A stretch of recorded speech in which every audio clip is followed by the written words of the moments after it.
Everything I'm about to say to you has never been talked about on YouTube in this way before, and it is information that passes down in my family and I will now share with you. If you are someone that is tired of feeling limited, if you're tired of living in fear, anxiety, or feeling hopeless, if you're just done with this reality that's been painted around you, this video will change your life. I'm going to scientifically explain to you why you are the way you are. Not only am I going to release any limiting beliefs or blocks and stuck trauma within your mind and body, this video is also going to help you navigate the world better. I cannot stress how important this information is for your success and your future generations of your family. If you are someone that is used to flashy animations and you have a short attention span, you need to get over it and push through that, because what I'm about to share with you can change your life.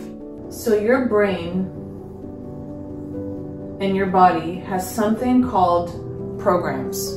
Programs that are downloaded into your subconscious mind and even your body. So when you were a child, you depended on your parents, any authoritative figure, to develop your mindset, to teach you how to be in this world. You were generally taught what was good or what was bad. You were taught what pain was, things like love and heartbreak. So programs is pretty much the filter that you see the world in. Beliefs, patterns, habits you've developed along your journey of life, things you've learned from loved ones, from life experiences as a child to an adolescent and to an adult. Now I want you to think of your mind as a computer.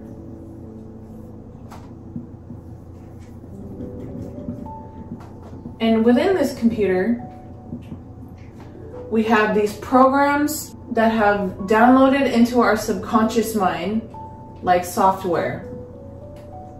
So on this journey from a child to an adult, you've gone through things in life such as heartbreak.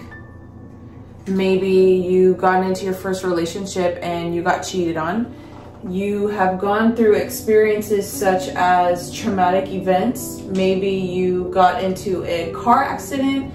Maybe you fell and broke a bone. Maybe you have gone through some kind of trauma as a child, such as abuse, whether that's physical or mental abuse. These experiences have downloaded into your subconscious mind and have developed your way of life. There are now programs into this computer, into your subconscious mind. Other programs can include things such as if you were a child and you grew up in scarcity, if you were not given a lot of food, if you were neglected, then chances are you have gone through this journey of becoming an adult living in scarcity. So living in a constant state of survival mode, having to worry about when your next meal will be, or living paycheck to paycheck even. Coming from a childhood or experiences of scarcity, you most likely have the programs and limiting beliefs that you are not worthy of riches. Maybe getting rich is impossible, or maybe you don't even see yourself as possibly achieving any type of abundance. All of these experiences have downloaded into your subconscious mind and are now this filter of how you see life. So you develop these programs through life experiences and things you've been taught along the way from people or loved ones. All experiences that make up your belief system today. However, what if I told you that the habits and belief patterns that you have right now are not yours? You can also develop these programs through something called epigenetics, meaning not only can you develop these programs through your life experience, you can also inherit them from your family. Epigenetics is basically the study of cell function and how the environment or things external from you can trigger genes within you and turn them on or off. This is very critical information, because if you have someone in your family, maybe your mother or your uncle or your grandfather has gone through traumatic experiences within their childhood and has not healed these programs, they have highly likely passed those traits down to you. The thoughts that you have in your mind and the feelings you feel about yourself every single day might not even be yours. A prime example of epigenetics is, have you ever met somebody that can just pick up an instrument and they're naturally good at it? Chances are that that person has someone down the line in their family that is musically talented or creative. However, it's extremely important for you to understand just how serious epigenetics can get. So there was a study done at Emory University where they had a group of rats, and what they did is they took a male rat and they made the rat smell the cherry blossom. And immediately once the rat smelt it, they shocked it with electricity, conditioning the rat to feel fear when it smells the flower.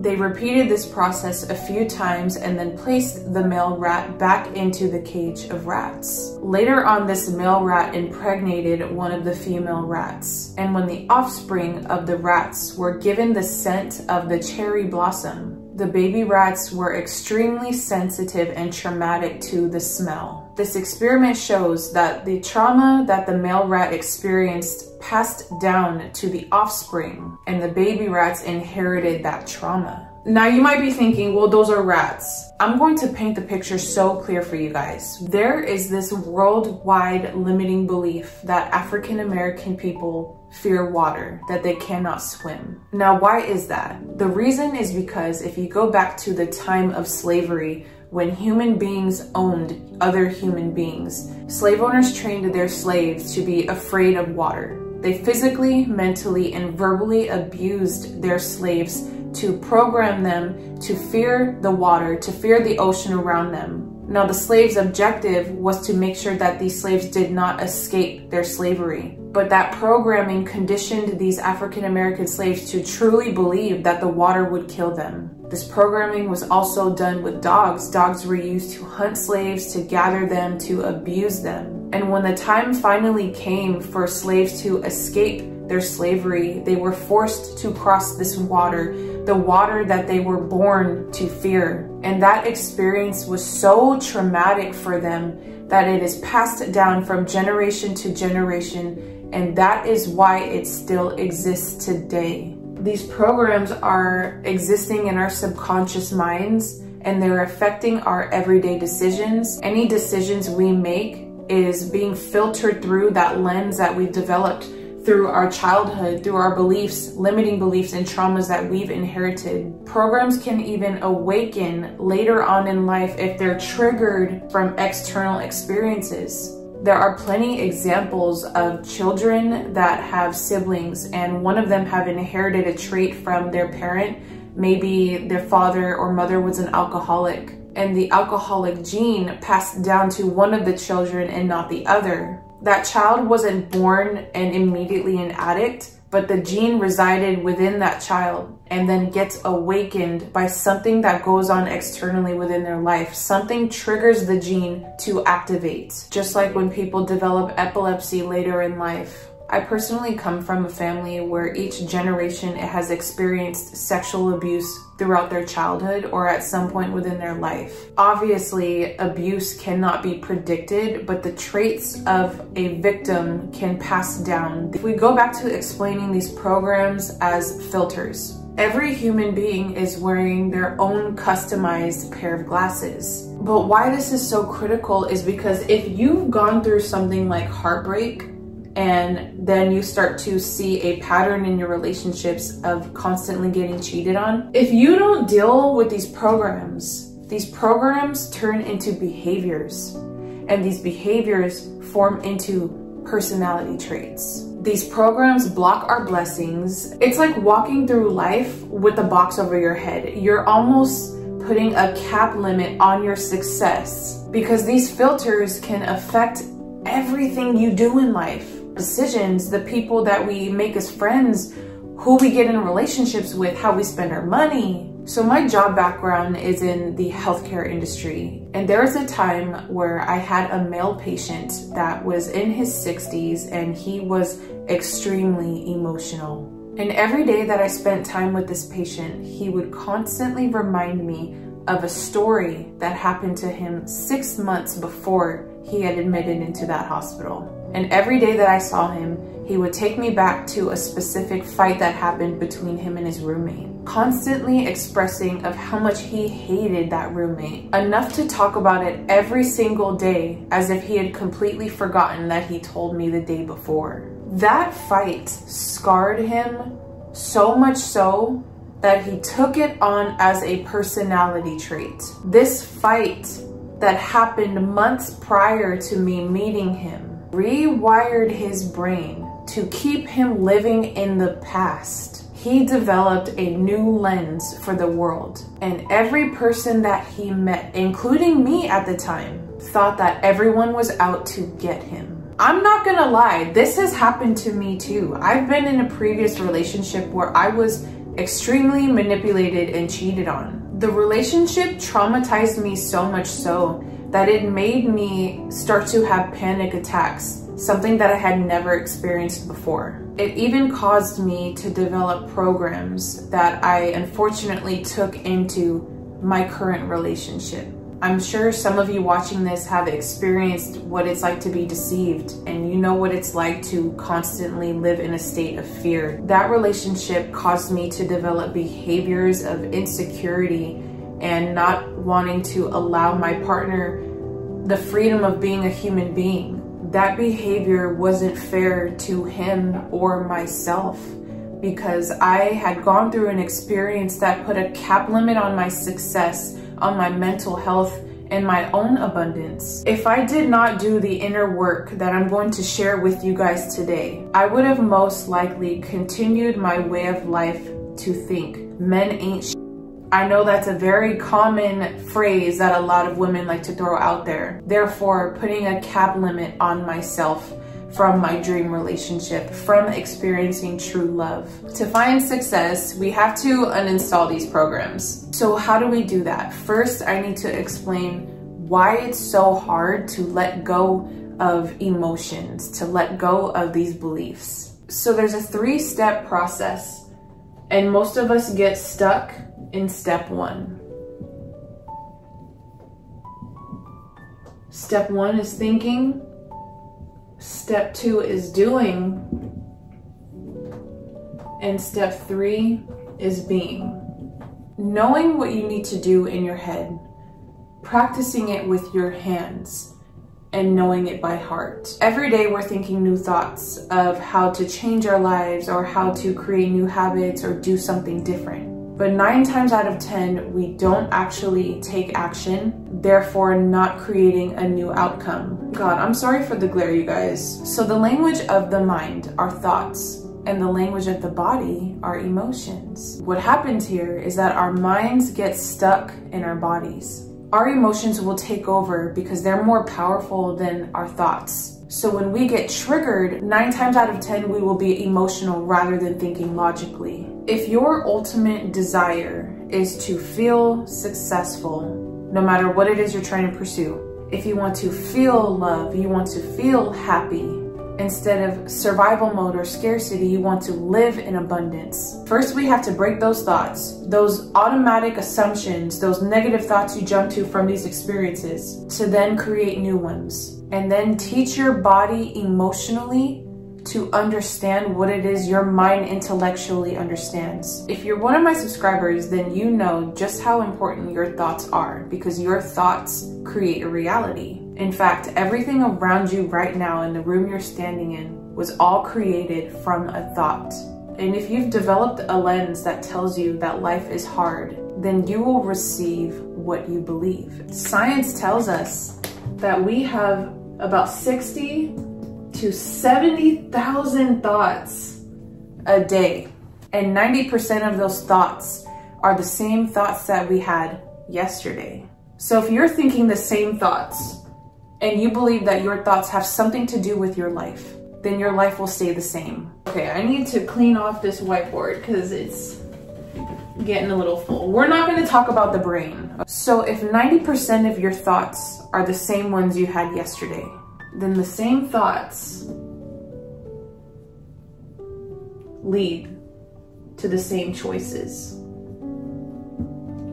The same choices lead to the same behaviors.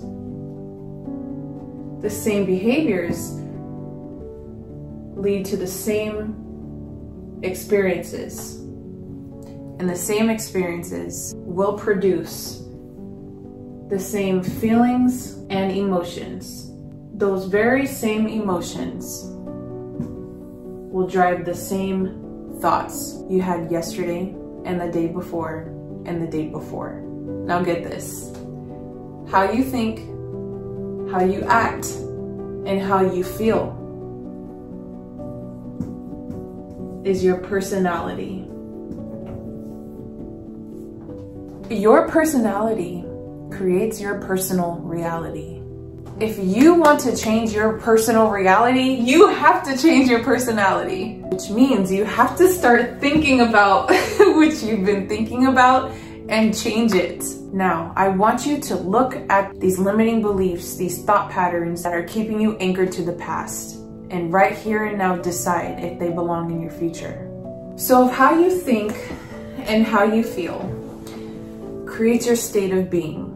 You have to become greater than your environment, greater than your emotions, your body. Step number 1, to break these limiting beliefs, to change the filtered lens, is to become conscious. C-O-N-C. Become conscious, become aware of the program. You have to separate yourself from the emotion, from the program, from the thought as it's happening.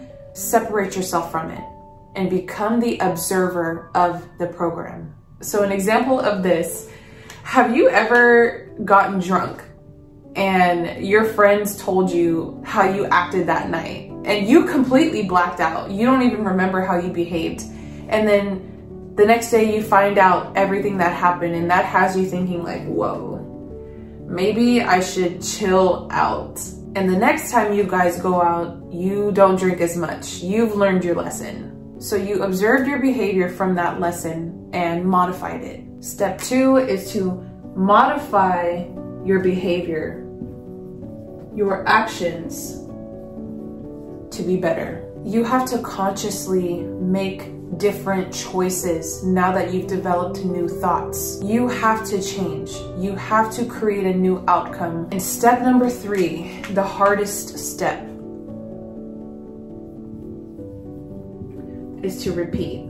The hardest part is to not make the same choice you made in the past. You're going to be tested by your emotions and the chemicals in your body. And your mind will slip back to those old thoughts and say, this doesn't feel right. What are you doing? You could start again on Monday. Or this is too hard, you can't do this. Your mind is gonna try to trick you back into those old thoughts that are gonna lead to the same behaviors, experiences, and repeat the cycle. Get ready, because this process is going to be uncomfortable. Stepping into the unknown and making new choices. And why it's so hard for people to change is because we would rather choose to stay stuck. We would rather choose to suffer because we can predict the outcome.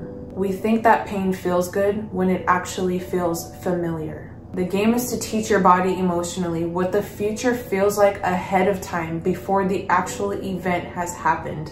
The truth is that your brain doesn't know the difference between the past, present, and future. That's why if you've ever thought about something that happened in the past, something that was emotional or made you upset, and you start to feel emotions surface, your body starts to feel heated, you feel your blood boiling, you start to relive it because your mind doesn't understand that that happened last year. It starts to feel like it's happening right now. The more that you can visualize your future and stay out of the past, you will rewire your brain to new thoughts. Your body will begin to produce new chemicals and new circuits. You will rewire your nervous system, leading to new choices, to new behaviors, new experiences, and to a new reality. When I fully understood this information, I freed myself from the suffering I felt from dealing with people that in all actuality are the way that they are because of the things that they've been through. It made life easier because now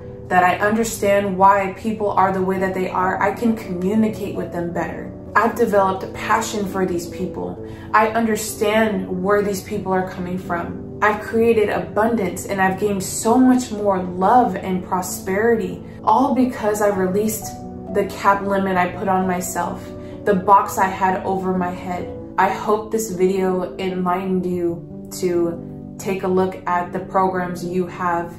If you are on a mission to create success, if you are someone wanting to break generational curses or even create a legacy, you now understand just how important things like programs and epigenetics are. You will just make life easier for yourself. I would love for you to like or comment down below, because your comments and your engagement will push this video out to the world, to the people that are suffering right now that need to hear this information. If I can just change one life, then I will have accomplished my intention with this video. If you liked this video, subscribe, because my YouTube channel is all about embodying the version of you need to be to create whatever it is you want in life. If you want to connect, feel free to comment. You can also check my links below. From my family to yours, wishing you more love and abundance this new year.